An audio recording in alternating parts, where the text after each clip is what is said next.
Welcome back to Educate Ebony, the Prog Edition. I kind of hope by now that you know that I'm Ebony, the one being educated, and I don't have to introduce myself. But I understand that, I may always have new listeners who pick this episode to choose. So hello, if you're joining us now, welcome to the podcast. I'm really sorry, but next week's going to be the last episode. You've come at the pivotal point, the pointy end of the season. Actually, that's pretty exciting. We've got another great interview next week, but we're talking about this episode. And before we get to it, we do need to recap last episode. So, last week I spoke to Pliny and we had a great chat where he told me to listen to Death of a Dead Day by Sixth. I feel like if you've never heard of this band, and I hadn't either, and you haven't listened to the album, you need to go do it because I think it's a game changer. I'll tell you what, so his instructions were to, make time to listen to this album. So I did. You can head to my socials at Educate Ebony, Facebook, Instagram, Twitter, to see my listening notes, and I did make time. I left my housemates in the middle of housemate dinner because, my alarm went off to listen to the album. I had to go do it, Pliny said, so. But anyway, the album itself, hooked straight from the beginning. What a great track. What's the first track called? Bland Street Bloom. Amazing. I think it showcased what they could do, but on a scaled down version, and I think the rest of the album just fully explores that.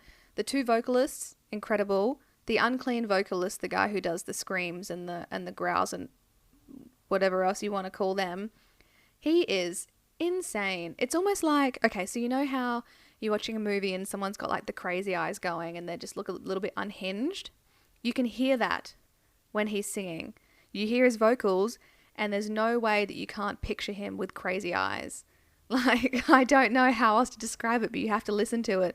If you want to know what I'm talking about, just put on the song Flogging the Horses. You can hear the crazy eyes, but it's amazing. It's great. The guitar work, insane. The song, the way they progress, yeah, I loved it. I love this album. I think they have some really, really nice calmer moments. For example, Where Do We Fall? That's a lovely song. And some really odd stuff as well. Mermaid Slur? It's like this creepy spoken word, but there's like a rhythm to it as well. Oh my gosh, listen to it with headphones. It's very unsettling, but very well done. He's got a great voice for that sort of stuff. Anyway, I don't want to rave on too much about it. I think you get the gist. Love the album. Probably one of my faves of the season. Thank you so much to Pliny. But let's get to this episode. Second to last one of the season. Please enjoy. Okay. For this episode of Educate Ebony, the Prog Edition, I'd love to introduce James Monteith. You may know him from the spectacular prog metal band TesseracT, whose music captivates us all. He also has another project called Cage Fight, which is more along the hardcore vein, and they did just release their self-titled album only this year. And on top of all of that, he's also a music publicist and is one of the founders and directors of Hold Tight. I don't know if you remember this, but I'm just going to throw it in here and we can have a laugh anyway. Have it on good authority that you recommend the Olipa powered cool box to keep your beers cool while on tour. James, welcome to the podcast. Wow, that was quite the intro. I like that. Yeah, thank you. Yeah, thanks for that, and thanks for having me. No, you're very welcome. It's great to have you. I don't know if you know, but I do my, just a little stalk before every guest and find out, some info about them. And one of the things that like immediately popped up was this interview you did in like 2018 where it was like a piece of equipment show and tell, and for the whole thing you were just like, get this cool box, oh my gosh, it's amazing, it's so cheap and it keeps your beers cool on tour, and you were just like in love with this product, and I was like, that's hilarious. I love that. Yeah, I completely forgot about that until you reminded me, but yeah, do you know, I still have that cool box. I actually have that cool box in my studio room where I do all my sort of practicing and demoing and stuff like that, and it still keeps my beers cool. So yeah, I recommend it. Amazing. Well, you had a huge summer festival season. It's literally just ended, I believe, over in the UK. How's it been for you guys? Yeah, it's been really good to get back out there. This summer was our first bunch of shows since COVID, actually getting out the UK. So we played festivals all around Europe, which was brilliant. Played a few club shows as well, which were really good fun. Yeah, it just felt like we're getting back to it again. It was great. It was really nice to see loads of people coming out, and yeah, it's just almost feels like COVID was a bit of a bad dream. Oh, I know. I'm glad it's mostly over. Can't believe some of the stuff we used to do, like blowing out candles on a cake. Wouldn't dream of it now, right? Well, if you think about it, blowing out candles on a cake is kind of gross because you're basically just going to be eating that person's spit. Unless you're into that. Some people might be into that, which is, fine. But That's true. Won't yuck anyone's yum. That's totally fine. no. Well, really quickly before we hit the big question, what is the one album? I've sort of been asking everyone this question as well because prog is such a very wide, varied genre. What does it mean to you? What does prog mean to you? Good question. I actually see prog more as like an approach rather than a genre because you can apply prog Mm, to any musical genre. Because for me, prog is basically approaching music, thinking outside of the box, thinking about how you can tackle things differently, kind of doing away with rules essentially. So, I mean, that could apply to, it could apply to rock music, to metal, to jazz, I mean, I guess jazz was that originally, kind of, but I guess jazz nowadays you think of it as it's quite modern jazz, not modern jazz, but like mm. classic jazz, its own specific formulas. So you can have sort of like a progressive approach to that, which is what more modern jazz is like. And I guess in the electronic world, there's all sorts of progressive variants of their subgenres. So yeah, for me, it's an approach rather than a genre. I like that. That's a different take I haven't heard before. Very cool. We will get to the big question. What is the one prog album that I need to hear? Okay, well, if anyone listens to any sort of prog metal at all, they probably will know this album. But I wanted to talk about it because it's the first prog metal album I got in. Well, the first prog album I ever got into, and it happened to be prog metal because I guess I grew up as a metal kid.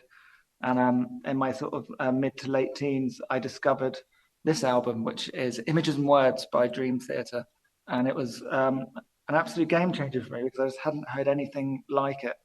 I mean, I guess yes, there are lots of familiarities, like the heavy metal riffs. At the time, there were loads of bands doing loads of kind of sort of chorusy guitar sounds, and there was lots of that. Obviously, piano and like a very powerful vocalist. But what I'd never heard before was the approach to songwriting, and again throwing rules of what I thought metal did out the window, and whether it's changing up their different sounds or whether it's song structures. Also, let's not forget their technical kind of proficiency because I'd never heard people play as well as that, especially in metal. I mean, I had recently got into like obviously my guitarist, my guitar nerd friends had got me into like Steve Vai and Joe Satriani and stuff like that. But I'd never heard that sort of level of inventiveness and skill in metal before, and John Petrucci absolutely brings that. So, yeah, that's my vague introduction to why I think this is an important album for everyone Cool. to hear if they want to hear a prog album. Hell yes, we definitely do want to hear about it. That's awesome. You said the songwriting, the approach to songwriting. Can you give me an example as someone who's not in any way musically? Oh, a little bit. No, I'm not really musically inclined. I just write about it and listen to it and talk about it. But yeah, can you give me an example? Well, I think just quite often in like song structures on a basic level, I think quite a lot of songs do follow quite similar patterns. So, for example, like with metal, you'll have an intro riff, you'll have a verse, you have a chorus, you have a verse, and chorus, maybe a middle section, and then a chorus at the end, and maybe a heavy riff at the end, and that's kind of very standard sort of metal kind of structure. Whereas none of their songs follow that sort of pattern. Quite a lot of them just develop and evolve. Like the song, I'm going to sort of go into the middle of the album, Metropolis Part One. Like that's basically just like an evolution of parts, which very rarely sort of repeats itself. But at the same time, I think it does bring back hooks and bring back ideas, but it's not as obvious and I guess for want of a better word, or actually it's probably the it's not as formulaic as lots of other music at the time was.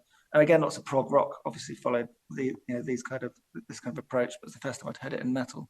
Also, the opening track, "Pull Me Under." I mean, one thing which they did at the end, which I'd never heard before, and actually, when I first had this album, a friend of mine had it on CD, and I copied it onto a tape, so I had a tape version.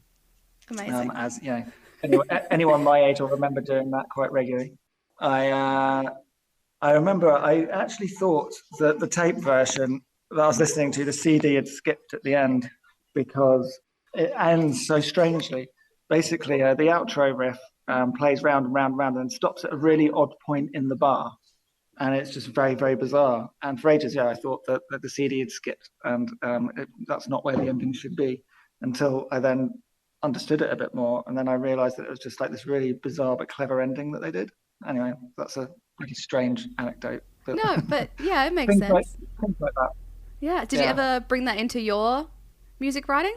Uh, Not that specific idea because that was just really out there, but I definitely think in terms of TesseracT's approach, a lot of it is about sort of not following kind of strong structures and just building and changing from one section to the next and kind of creating a journey rather than just a song. So yeah, I think in principle, absolutely.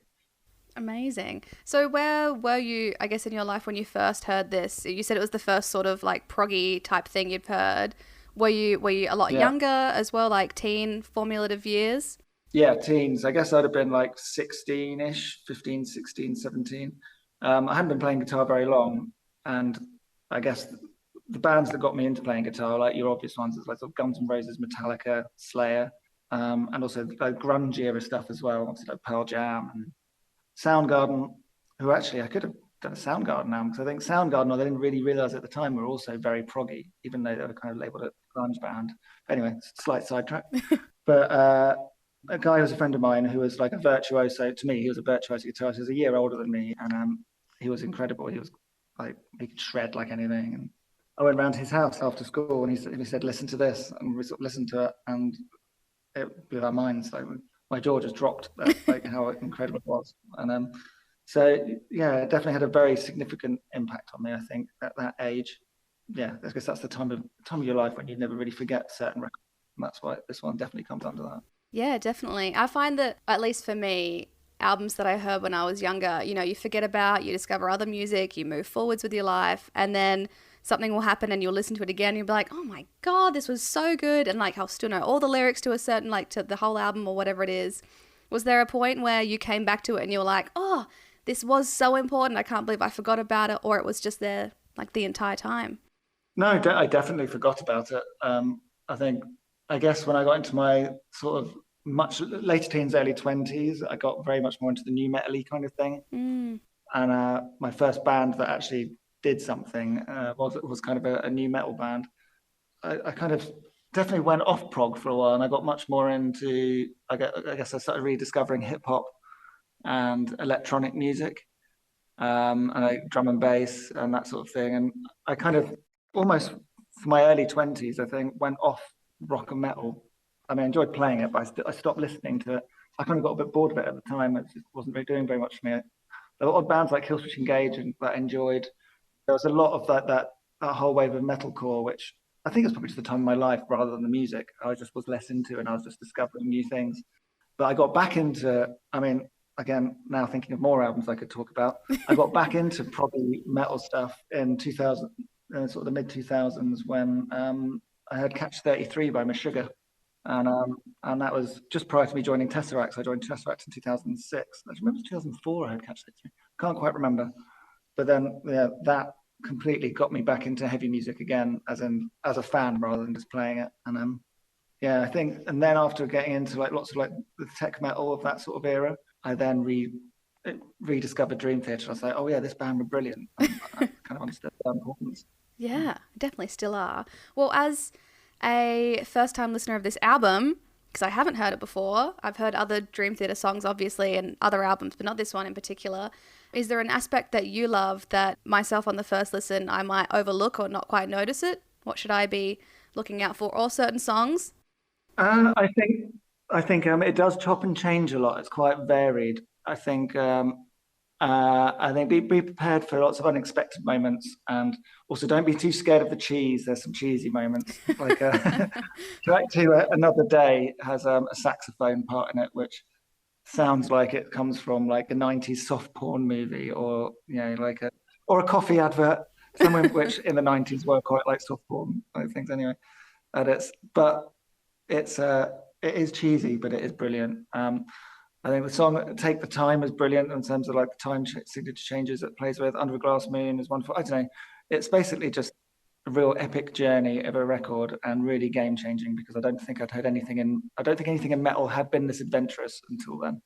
Nice, nice. Well, it obviously stands up for you in 2022. Do you think it would stand up in future years? Yeah, I think so. Just simply because it was so game changing, and the production is great as well. Like it sounds great. The guitar tone still sounds as fresh now to me as it did then.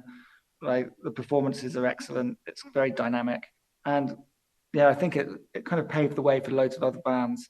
So I think I think it stands the test of time because it was so different then and is still so different now. Lots of people have probably imitated it a bit, but not done. But yeah, no one's topped it. I don't think. No. Yeah, Nice. unbiased. Oh, and this is my favorite question and my last question. What are my listening notes, or how should I listen to this album? Should I be doing a certain thing in a certain mindset? How would you listen to it? I think it depends what you want to get out of it. I think if you really want to fully appreciate it, I don't think you should be driving a car because part of your concentration is going to be focused on driving. It's like car driving music, I think, is really good when it's just simple and got a groove and you want to get somewhere. I think this is like a kick back with a glass of red wine if you drink, Oh, or yes, some I other do. something Yes. that mellows you out, and just get comfortable, sit back, and enjoy it, and kind of get lost in it a little bit. I mean, I wouldn't say get completely absorbed. If you're with friends, it's be quite nice to do with friends, as long as you haven't got a chatterbox with you that keeps talking over the guitar solos or something like that. But yeah, I think it's definitely sit back and absorb it album. I like it. I do like prog, and so far, all of the listening notes, not all of them, but they have been like, just chill out, get it on record, put it down, listen to it. And last season, the first season I did was metal, and everyone's like, go to the gym, go for walks. And I was Mm. like, I'm going to get so fit. But this is really nice. I'd love Yeah. to sit down and drink some wine.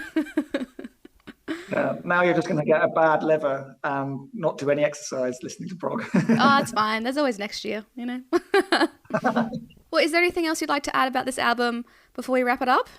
I think I don't know, just from a personal experience, I got an amazing honor a few years ago of I gave John Petrucci. I got to present him with an award about this album and about Oh, his work being a virtuoso. It's for Prog magazine. I think it's 2000 and was it 2018, 2019. Yeah, it's just before COVID, and I had to do a speech and talk about this record. Well, talk about his work in general, but I focused on this record a little bit. And it was the most nerve-wracking experience of my life. But it was also one of the most wonderful experiences of my life. So that's another reason why this band and this album and this era of this band is really important to me because I got to have that amazing experience and do a little speech and present an award to him. And yeah, so again, I'm probably even more biased about my love for this record because of that. But, that's what we want. That's lovely. cool. Oh, amazing. There we have it. The one prog album that James Monteith thinks that you and I should listen to is Images and Words by Dream Theater. James, thank you so much for your wisdom. I can't wait to listen to it from your point of view. No worries. Thanks for having me. I really appreciate you giving me the chance to talk about stuff I love. So that's great. Thank you. I've just realised as well, I was checking the release date, this album is 30 years old now, which I guess by prog standards isn't that old. But in terms of modern music, it definitely is, I think. So It yeah, definitely is. quick fact Yes. for you.